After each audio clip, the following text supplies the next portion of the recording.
আমার কাছে এই জিনিসটা মনে হয় এবার সবার অনেক হাড্ডাহাড্ডি লড়াই হবে। বিপি যারাই আছেন, জিএস যারাই আছেন, এজিএস যারাই আছেন, সবাই কম বেশি সবাই অনেক যোগ্য।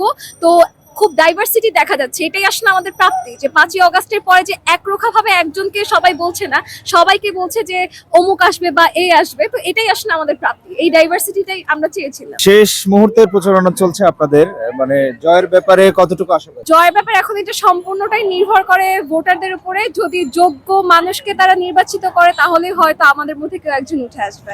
আমি নিজে একজন প্রার্থী, আমি বঙ্গমাতা শেখ ফজিলাতুন্নেসা মুজিব হলের সাংস্কৃতিক সম্পাদক পদপ্রার্থী স্বতন্ত্র থেকে। নির্বাচনের আর একদিন বাকি আছে, সুষ্ঠু নির্বাচনের ক্ষেত্রে কোনো সংখ্যা প্রকাশ করছেন কিনা?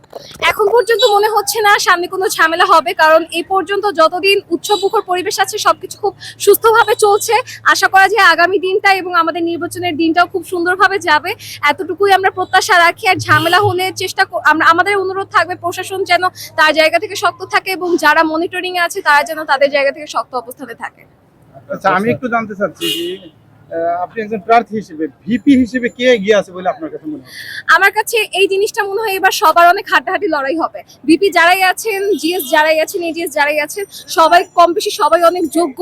তো খুব ডাইভার্সিটি দেখা যাচ্ছে, এটাই আসলে আমাদের প্রাপ্তি। যে 5ই অগাস্টের পরে যে একরোখা ভাবে একজনকে সবাই বলছে না, সবাইকে বলছে যে অমুক আসবে বা এই আসবে, তো এটাই আসলে আমাদের প্রাপ্তি। এই ডাইভার্সিটিটাই আমরা চেয়েছিলাম। আচ্ছা, যিনি বিজয়ী হবেন তিনি কেমন ব্যবধানে বিজয়ী হতে পারেন বলে মনে করেন? আচ্ছা, এই ব্যবধানের চেয়ে বড় কথা কি, যিনি বিজয়ী হবেন তার প্রত্যাশা, মানে স্টুডেন্টদের থেকে যে প্রত্যাশাটা তারা চাইছে সে কতটুকু পূরণ করতে পারে এটার উপরে নির্ভর করে। আমরা তো আসলে ভোটের ম্যাপিংটা জানি না যে কত পার্সেন্টে জয়ী হবে বাকি। ধন্যবাদ আপনাদের সবাইকে।